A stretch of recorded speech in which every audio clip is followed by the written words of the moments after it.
श्री राम के अलावा रावण ने इन 4 महान योद्धाओं से भी हार खाई। रावण का नाम सुनते ही सबसे पहले हमारे दिमाग में श्री राम के साथ उसका युद्ध और उसकी पराजय का चित्र उभरता है। लेकिन क्या आप जानते हैं कि रावण सिर्फ श्री राम से ही नहीं बल्कि अन्य 4 महान योद्धाओं से भी हार चुका था।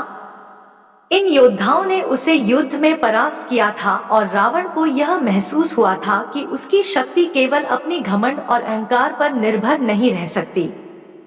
आइए जानते हैं रावण की उन पराजयों के बारे में जिनमें श्री राम के अलावा शिवजी, राजा बलि, बाली और सहस्त्रबाहु ने उसे पराजित किया। बाली से रावण की हार।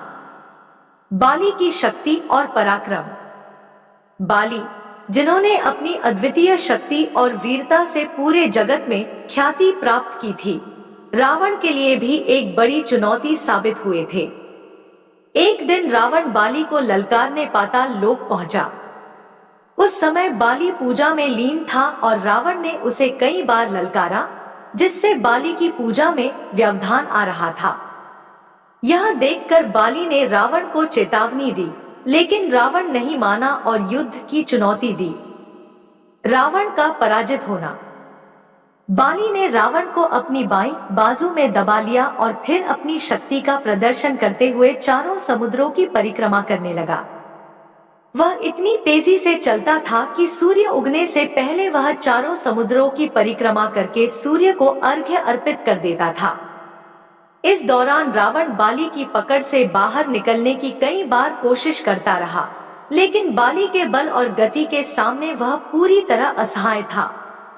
बाली ने रावण को इस प्रकार अपनी बाजू में दबाए रखा और यह युद्ध तब तक चलता रहा जब तक बाली ने रावण को पूरी तरह पराजित करके छोड़ नहीं दिया।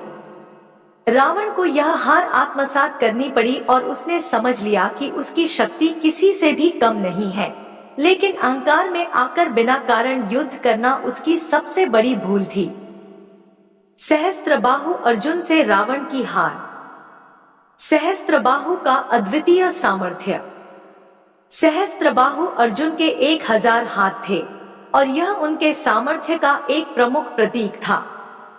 रावण को सहस्त्रबाहु के सामर्थ्य का पता चला और वह उसके साथ युद्ध करने के लिए नर्मदा नदी के किनारे पहुंचा। रावण की हार। रावण जब सहस्त्रबाहु से युद्ध करने पहुंचा, तब सहस्त्रबाहु ने अपनी हजारों भुजाओं से नर्मदा नदी का बहाव रोक लिया। इसके बाद उसने नदी के पानी को इकट्ठा किया और फिर अचानक उसे छोड़ दिया। रावण और उसकी पूरी सेना पानी के बहाव में बह गए। रावण इस घटना से इतना आहत हुआ कि उसने एक बार फिर सहस्त्रबाहु से युद्ध करने का प्रयास किया। इस बार सहस्त्रबाहु ने उसे बंदी बना लिया और उसे जेल में डाल दिया। इस पराजय ने रावण को यह सिखाया कि किसी भी युद्ध को हल्के में नहीं लेना चाहिए, खासकर जब सामने सहस्त्रबाहु जैसे महान योद्धा हो। राजा बलि के महल में रावण की हार। बलि की शक्ति और शौर्य। दैत्यराज बलि पाताल लोक के शक्तिशाली राजा थे। रावण के बारे में यह मशहूर था कि उसकी कोई भी शक्ति और कोई भी योद्धा उसे हराने में सक्षम नहीं था। लेकिन रावण को यह नहीं पता था कि राजा बलि के महल में उसके लिए एक अप्रत्याशित हार छुपी हुई थी। रावण का पराजित होना। रावण एक दिन पाताल लोक पहुंचा और बलि को युद्ध के लिए ललकारा।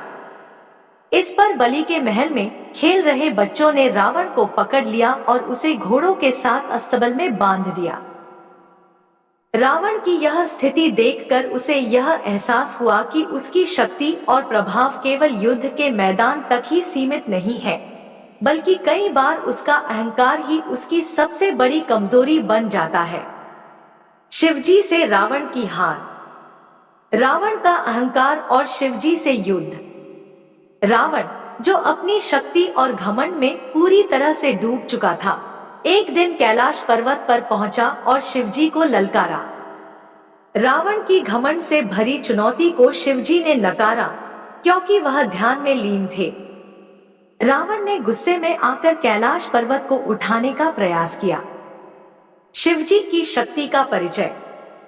जब रावण ने पर्वत उठाने की कोशिश की, तब शिवजी ने अपने पैर के अंगूठे से कैलाश पर्वत को और भी भारी कर दिया।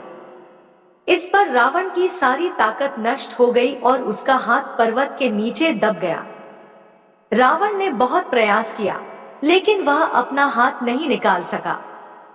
यह देखकर उसने शिवजी की कृपा प्राप्त करने के लिए शिव तांडव स्तोत्र का रचन किया।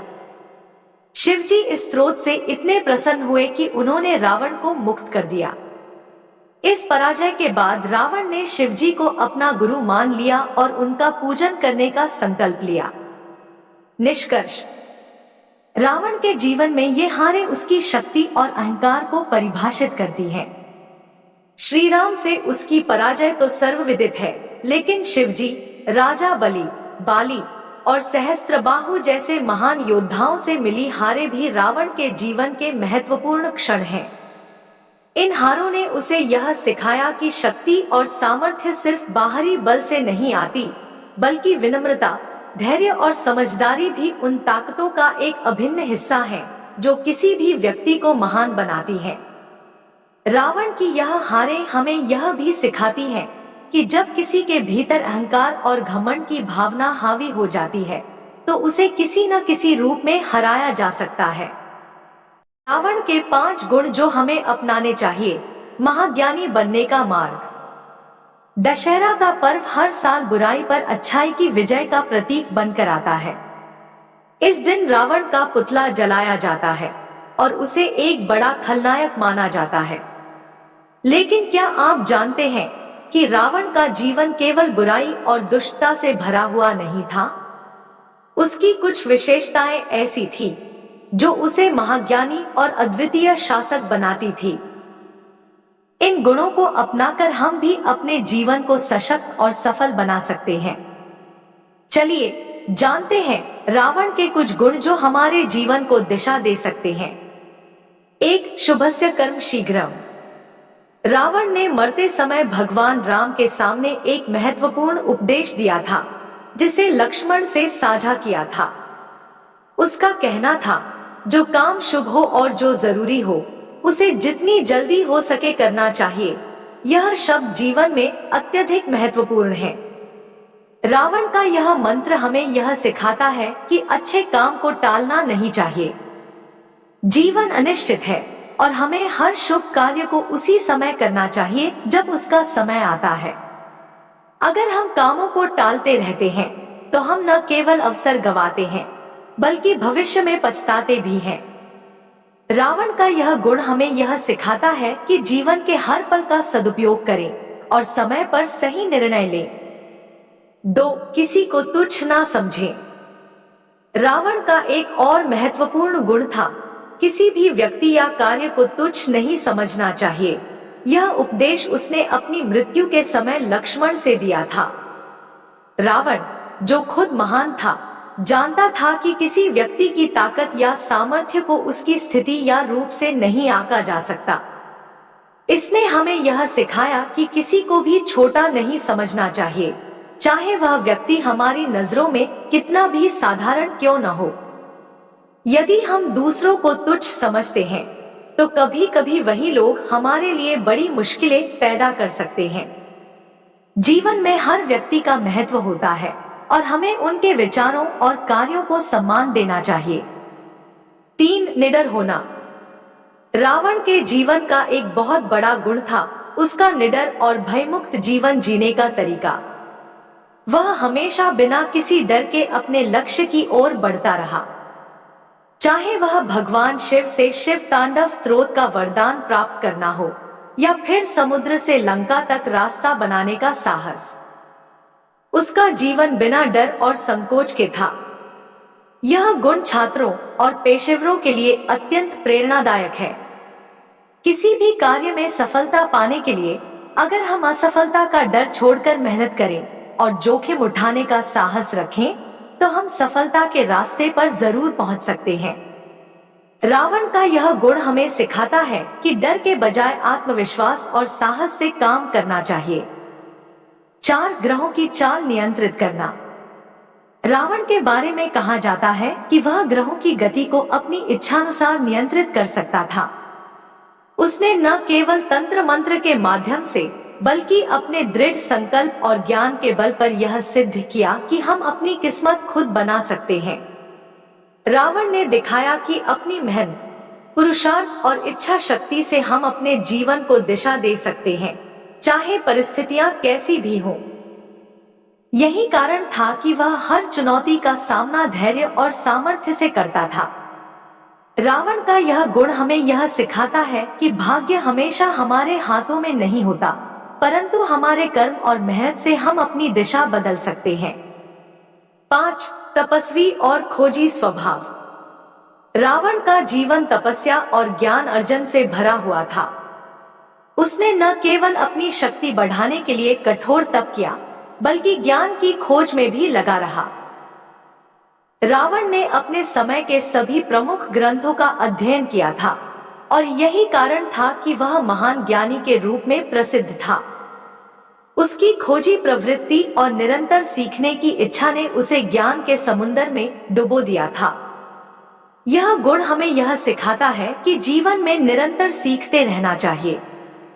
अगर हम किसी भी क्षेत्र में सफलता चाहते हैं तो हमें न केवल परिश्रम करना चाहिए, बल्कि हमें आत्मचिंतन और ज्ञान अर्जन की ओर भी ध्यान देना चाहिए।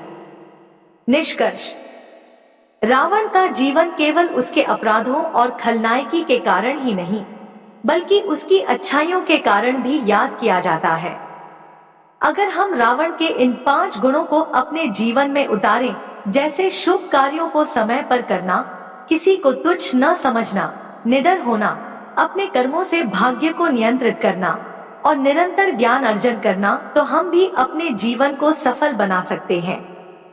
रावण का जीवन हमें यह सिखाता है कि हर व्यक्ति में अच्छाई और बुराई दोनों होती है और हमें अपनी अच्छाई को अपनाकर आगे बढ़ना चाहिए। याद रखें, दशहरा का दिन हमें यह नहीं सिखाता कि हमें सिर्फ बुराई से लड़ना है, बल्कि यह भी सिखाता है कि हम जीवन में उन गुणों को अपनाकर अच्छाई के रास्ते पर चलें, जो हमें सफलता और संतुलन की ओर मार्गदर्शन करें।